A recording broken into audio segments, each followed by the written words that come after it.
Welcome back to Onward to Victory. Today, we step briefly outside the Golden Dome, but not too far, to trace the early intersection of two football titans. Before the Packers were the Packers, before Green Bay was Titletown, there was a tough, driven young back from Wisconsin named Curly Lambeau. And for a fleeting moment in 1918, he found himself in South Bend, Indiana, lining up in the Notre Dame backfield during Knute Rockne's first season as head coach. It's a small overlap in the historical record, perhaps even easy to overlook, but it matters, because sometimes the foundation of greatness shows up in brief formative chapters. So today we'll explore Lambeau's short time at Notre Dame, his role in that 1918 squad, and how that moment fits into the origin stories of two American football legacies. But first, a word from our sponsor. This episode is brought to you by WCScreens.com. That is, of course, West Coast Screen Printing and Embroidery. We've said it for years. West Coast Screen Printing and Embroidery, found at WCScreens.com, is the gold standard of the screen printing and embroidery industry. They have an unwavering commitment to quality. They bring a wealth of expertise in branding, whether it's t-shirts, sweatshirts, jerseys, hats, signs, banners for your home or your office or your company. Don't forget about our pals at WCScreens.com, West Coast Screen Printing and Embroidery. They have supported this show for a very, very long time. So if you have needs in that area, again, visit the gold standard, West Coast Screen Printing and Embroidery at WCScreens.com. Just know our pal Tony and his team will absolutely take care of you. And now, Curly Lambeau, Knute Rockne, 1918, and the bridge that connects South Bend to Green Bay. Buckle up those chin straps, Irish fans. This is Onward to Victory. Onward to victory. We're going inside them. We're going outside them. Inside them and outside them. And when we get them on the run once, we're going to keep them on the run. And when that's the plan, unless our secondary comes up too close. But don't forget, man, we're going to get them on the run. We're going to go, go, go, go. Then we run to the stop, and then we go like goal line. Don't forget, man, today's the day we're going to win. They can't lick it. And the back out of the ball. The first is going to back with that. Fight, fight, fight, fight, fight. Where do you think it is?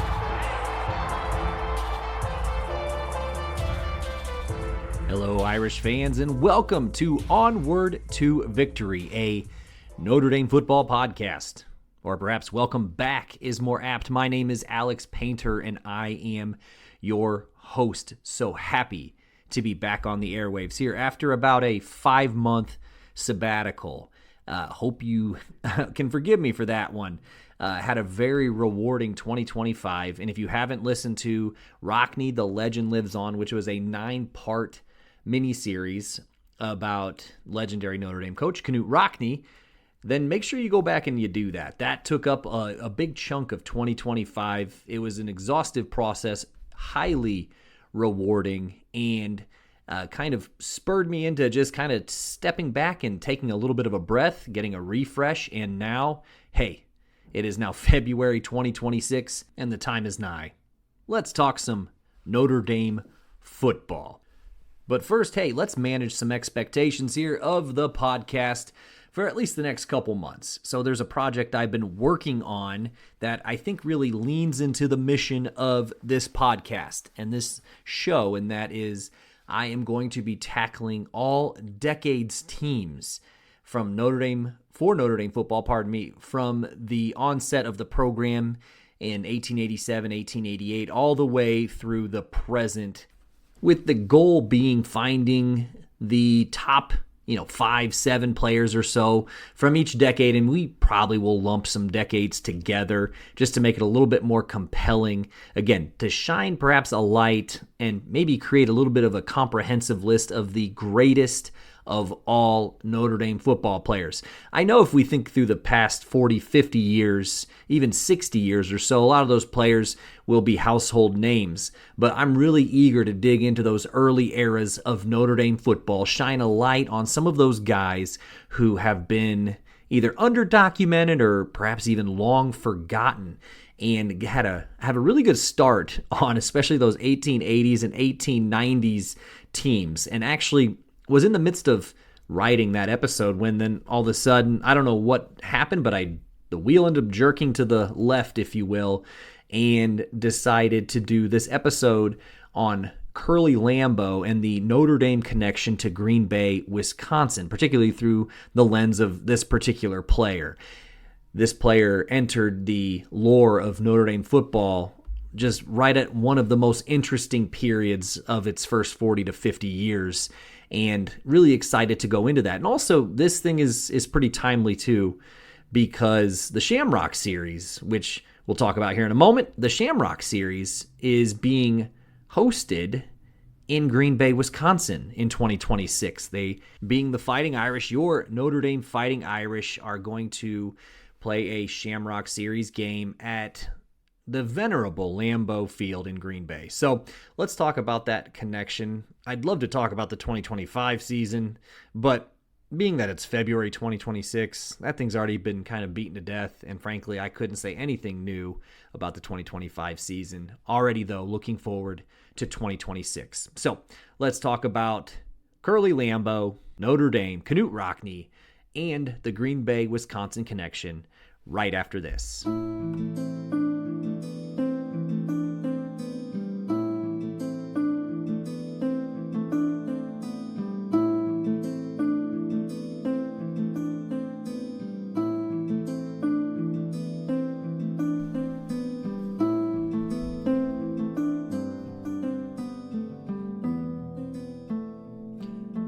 All right, if you're Notre Dame, the Shamrock series, which has been a series of games at often historic neutral sites such as Fenway Park, Yankee Stadium, Soldier Field, the Alamo Dome, is partly about marketing, partly about recruiting, and most certainly about winning. The program is 12-0 over the life of the series since 2009, and it's also partly about putting the program on a different kind of stage. And then every once in a while, the location itself becomes the story. That's what's happening in 2026. Notre Dame and Wisconsin will play the Shamrock Series game at Lambeau Field in Green Bay on Sunday, September 6th, 2026. It's Notre Dame's first ever game at Lambeau, and it's only the third college football game ever played there, which feels surprising when you think of how often people casually throw around the phrase historic venue. But this one actually is. And here's the part that makes it even better for this particular Notre Dame football history show. Lambeau Field is named for a guy who briefly played for Notre Dame, Earl Curly Lambeau. Not necessarily Notre Dame legend Curly Lambeau, not in the way we usually mean that phrase, especially on this show, but really one season blink and you miss it, Curly Lambeau. A Notre Dame freshman in 1918, whose time in South Bend ended fairly quickly, then whose life veered in a completely different direction that really ended up reshaping football as we know it, particularly professional football. And if you're hearing ended quickly and thinking, okay, but why? That's part of what we're going to do today. Because the reason his Notre Dame chapter ends is tied up with the chaos of 1918. The war, campus disruption, and a pandemic that really interrupted everything. That part matters not just because it's dramatic. It matters because Notre Dame's 2026 game at Lambeau is also, in a weird way, a product of a pandemic. This game was originally scheduled for October of 2020. Then COVID hit, schedules got reworked, and the Lambeau plan got pushed into the future. And now the Notre Dame finally plays at Lambeau moment is happening in 2026 because 2020 got wiped off the board. So there's an obvious parallel sitting there. A big football plan interrupted by a pandemic, delayed into the future, and a young Notre Dame player in 1918 whose path gets interrupted by illness in the middle of a pandemic, which sent him back to Green Bay. So that's the spine of the episode. Notre Dame goes to Lambeau. It's a stadium named for a former Irish player. That player's Notre Dame story is short because of a number of reasons, and 1918 being kind of the mess it was just provides just a very, very interesting backdrop. And the coach of that 1918 team, of course the great Knute Rockne, is at the start of a career that will redefine Notre Dame football. Curly's story and Rockne's story overlap for a moment, and that overlap ends up echoing across a century. All right, so let's begin in the present, kind of again recap and work our way backward. The Notre Dame-Wisconsin series was originally announced as a 2-game neutral site arrangement. Lambeau Field in 2020, followed by Soldier Field in 2021. The Chicago game did ultimately materialize, as you might remember, and Notre Dame delivered a decisive 41-13 victory. It became kind of the showcase event that these matchups are designed to be: a national stage, a major city setting, and a high-profile intersection of two traditional programs. Remember Jack Cohn? Yeah, he was facing his former team in 2021, and he directed the Irish offense, and Notre Dame surged for 31 fourth-quarter points to turn what was kind of a tight contest to that point into a rout. But once more, the Lambeau portion of the series never occurred in 2020 because, well, 2020 did not unfold according to plan. Schedules were restructured, conferences shifted to league-only formats, and, as you remember, undoubtedly, Notre Dame temporarily joined the ACC for football. So the neutral site spectacle in Green Bay was removed from the calendar entirely. Now the game is returned. Notre Dame and Wisconsin, are officially scheduled to meet at Lambeau Field on Sunday, September 6, 2026, with Notre Dame serving as the designated home team in the Shamrock Series rotation. The venue matters. This is being underscored once more. Lambeau is rarely used for college football, and I mentioned that it had played host to 2 previous college football games. So which ones were they? Well, in 1983, it was St. Norbert versus Fordham, and in 2016, Wisconsin versus LSU. So when Notre Dame arrives later this year, this is not one of many college football games. It's the 3rd. That's one of the points. Now, I want to be candid about something. When people hear Curly Lambeau played at Notre Dame, a lot of them may assume it means Curly Lambeau was a star there, or he was part of some famous Rockne juggernaut. I mean, that's simply not the story. The story is actually better, honestly, because it's about a guy who shows up during this kind of odd year, looks promising, and then gets knocked off course and ends up creating something massive elsewhere. But Curly Lambeau was born and raised in Green Bay, Wisconsin, and both the Packers Hall of Fame and the Pro Football Hall of Fame trace the same essential arc: a hometown standout who enrolled at the University of Notre Dame as a freshman in 1918, only to see his collegiate career cut short by illness. But long before South Bend even entered the picture, Lambeau was already a celebrated talent. As a high school player, he earned an incredibly formidable reputation. The Green Bay Press-Gazette called him, quote, one of the best gridiron prospects that has ever been turned out of high school, end quote. And it was widely assumed that he would attend Wisconsin and suit up for the Badgers, a natural path, if you will, for a standout from Green Bay. Instead, he chose Notre Dame in 1918, and this was a decision that briefly redirected his trajectory and yet also aided to the rich tapestry of Fighting Irish football lore.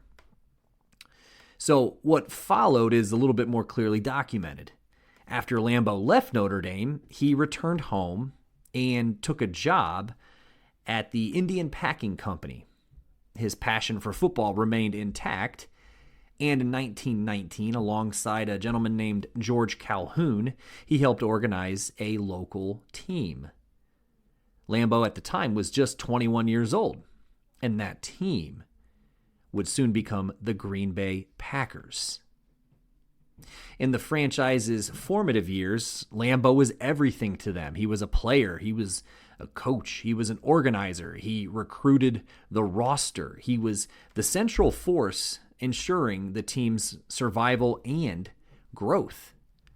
His long-term impact earned him enshrinement in the Pro Football Hall of Fame, and in 1965, the Packers Stadium was permanently renamed Lambeau Field in his honor. But exactly what happened at Notre Dame in 1918? So before we get there, let's take a quick step back. How did Curly Lambeau end up in South Bend in the first place? According to Notre Dame historian Murray Sperber, the answer begins with the persuasive instincts of Notre Dame head coach Jess Harper. Harper led the Notre Dame football team from 1913 through 1917, served concurrently as athletic director, and made one of the most consequential hires in the history of the sport when he brought Knute Rockne onto his staff after Rockne's undergraduate playing career had ended. So Lambeau came to Harper's attention through a recommendation. And Jess Harper was not typically one to chase unsolicited tips, but in this case he did make an exception. He wrote directly to the young Green Bay standout, extolling the virtues of Notre Dame.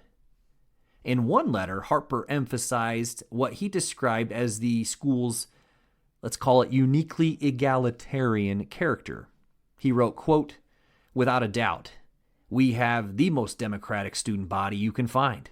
There are no secret societies, no organizations which have a tendency to draw a small number of students together at the expense of the rest," end quote. Basically, Harper is saying that this is not an elitist atmosphere, and the blue-collared Lambeau would fit right in. It was a deliberate appeal. Lambeau was not simply choosing a football program, he was choosing an institution, right? But finances were a real concern for Lambeau. When Curly expressed hesitation about whether he could afford Notre Dame, Harper responded with some reassurance. He wrote, quote, "If you are willing to work, I will be very glad to help you," end quote. At the time, Notre Dame's administration, per Murray Sperber, prohibited the outright athletic scholarship or no free rides for football players. But Harper made it clear that if Lambeau was prepared to work, well, opportunities could be arranged. This is an interesting parallel.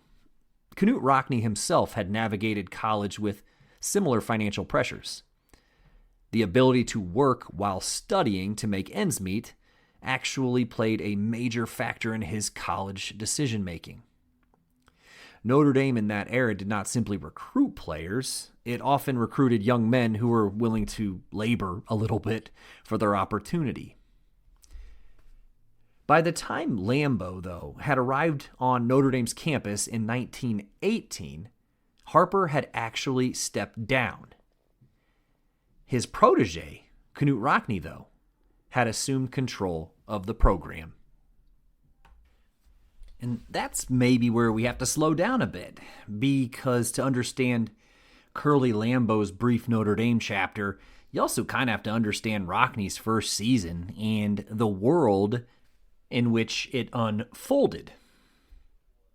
As we routinely talk about on this show, oftentimes the context is not some background detail. In many respects, it is the point. So let's talk about it. Knute Rockne becomes Notre Dame's head football coach in 1918. So yes, that's his first year running the program. Think about mythology for a moment. As we think about Knute Rockne, he's kind of always the finished product. He's the guy who's already Rockne, because we kind of know how his career goes and how it ends, and the greatness that encapsulates it. But in 1918, he's not that. He's young. He's just 30 years old. He's new. And he's coaching during a time when college campuses are not operating normally. World War I is still ongoing for most of that year, and colleges across the country are affected. You have military training on campus. You have dozens, if not hundreds, at some institutions leaving to join the armed forces. You have shifting rosters.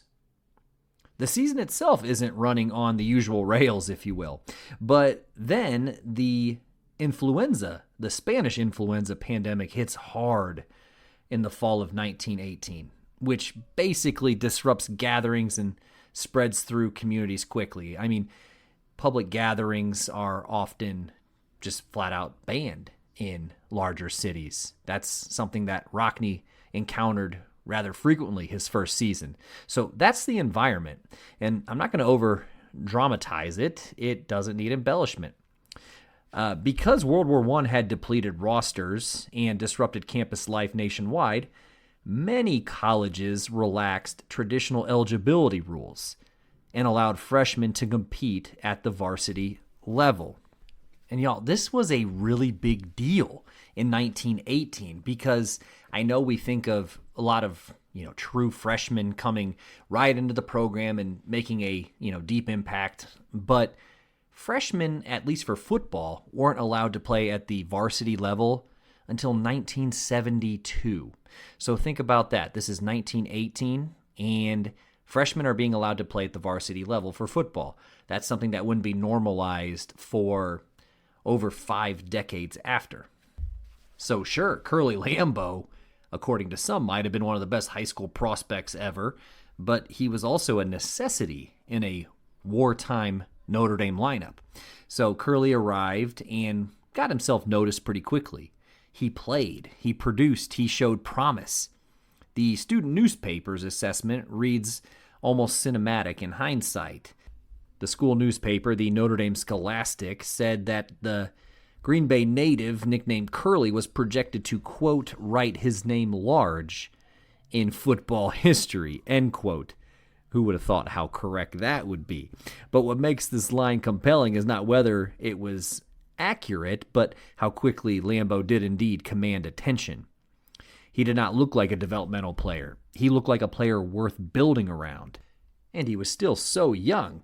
But that season, that 1918 season, was shortened and then kind of reshaped by the war and the pandemic, which was hardly the debut Rockne would have envisioned as his first season as head coach. But Notre Dame finished 3 wins, 1 loss, and 2 ties. But Lambeau provided flashes that justified that early praise, including a 73-yard touchdown run against Purdue in a 26-6 victory over the Boilermakers. And Lambeau was able to stand out, and that was while he was sharing a backfield with the venerated, vaunted, and occasionally vexing George Gipp. A little alliteration for you folks. But one detail that surfaces repeatedly in Lambeau lore carries particular resonance. And this one's really important, folks. But he scored the first touchdown of the Rockne era.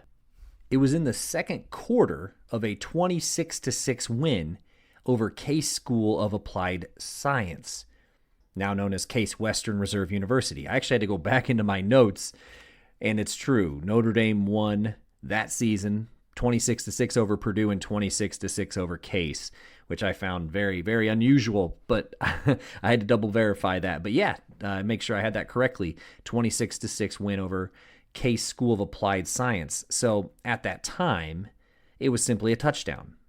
Case had scored early in that game, and Curly scored the equalizing touchdown, which then later Notre Dame would overtake that game.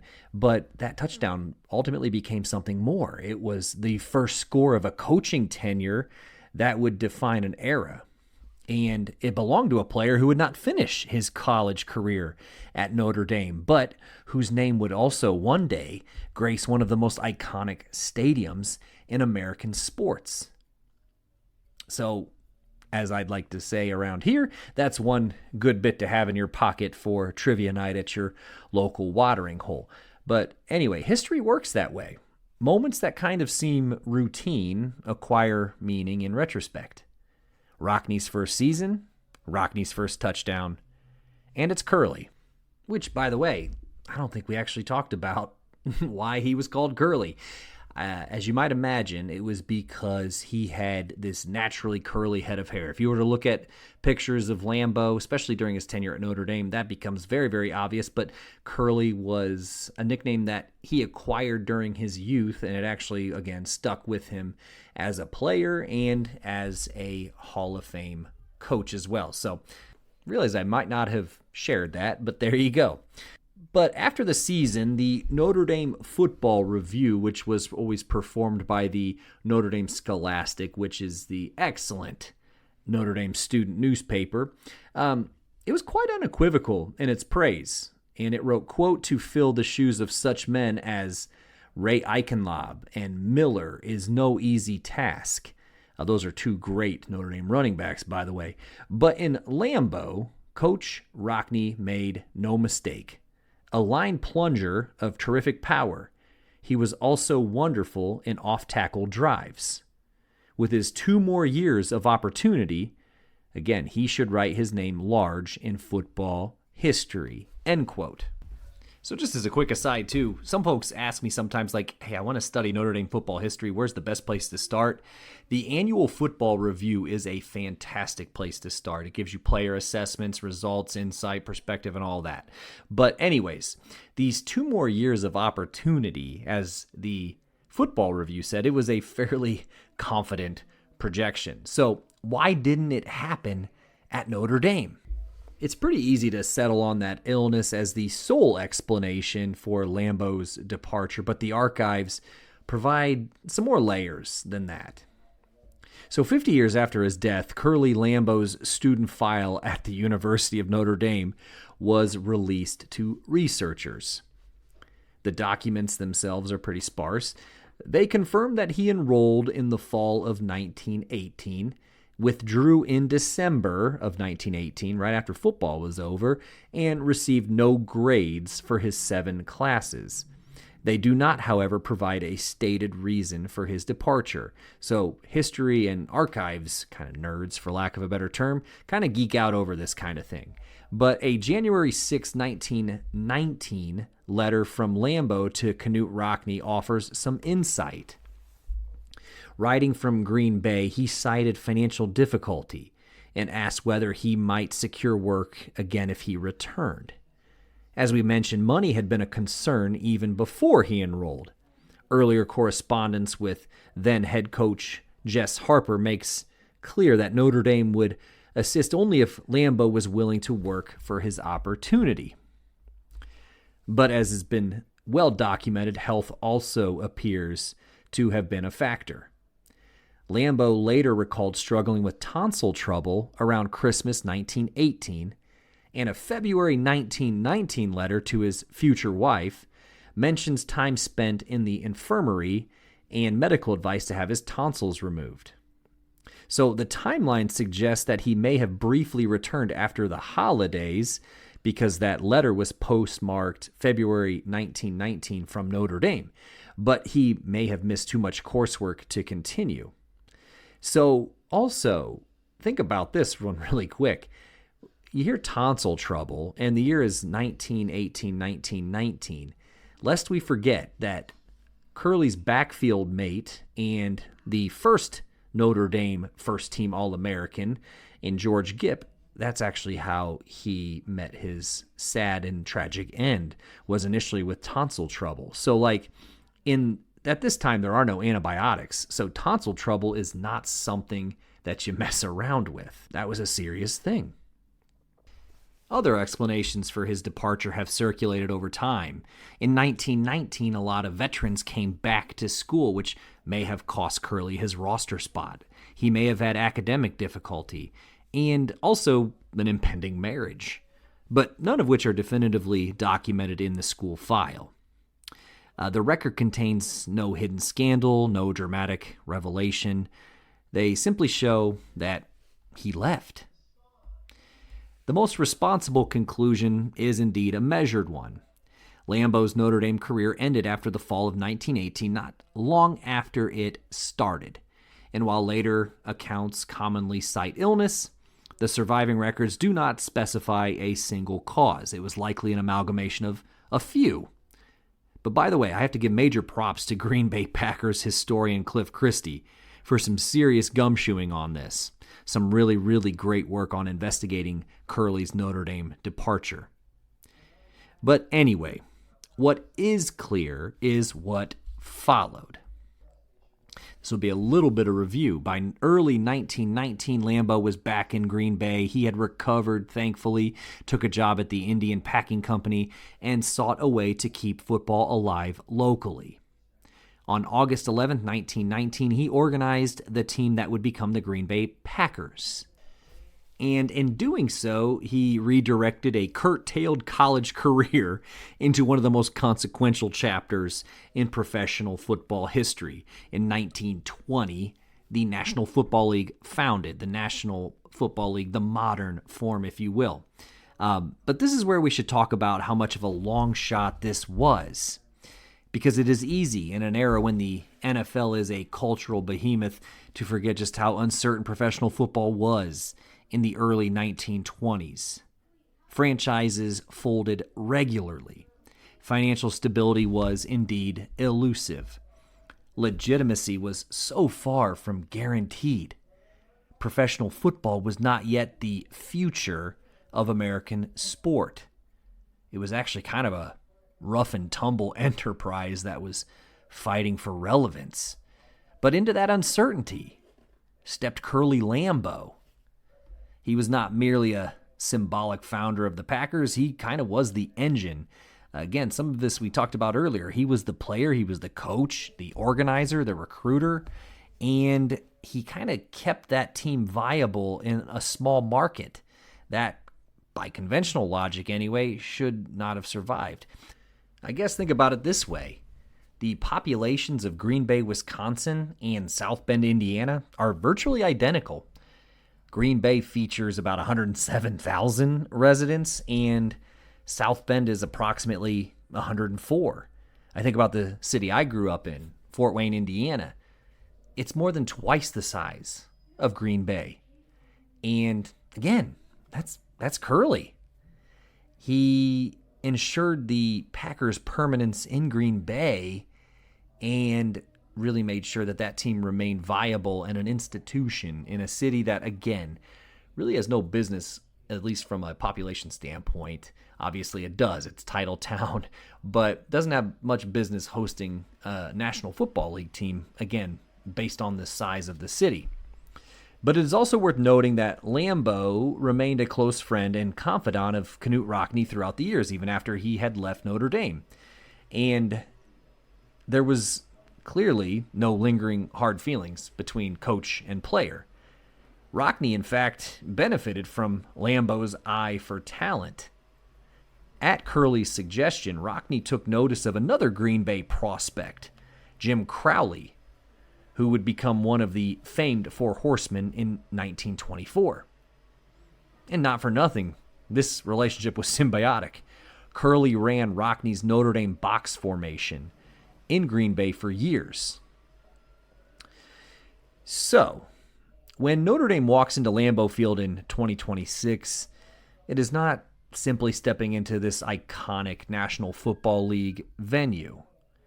It is entering a stadium named for a man who once wore Notre Dame's colors, albeit briefly, before returning home to build something that endured, something that ultimately defined professional football in Green Bay. Let's bring Rockne back into focus because the Curly-Rockne overlap is somewhat brief, but it matters. 1918 is Rockne's first season. Notre Dame is not yet the national power it would become. That year, which featured games canceled, featured games moved or relocated because of the war and the pandemic, is not about polish or dominance. It's about laying something of groundwork for the Rockne era. He established some standards, some identity, and belief under unstable conditions. Rockne, the legend, comes later, but the foundation is here. And Curly Lambeau is part of that foundation. Rockne's first touchdown as head coach belongs to him. It is a small detail that carries weight in retrospect. Now consider the parallel.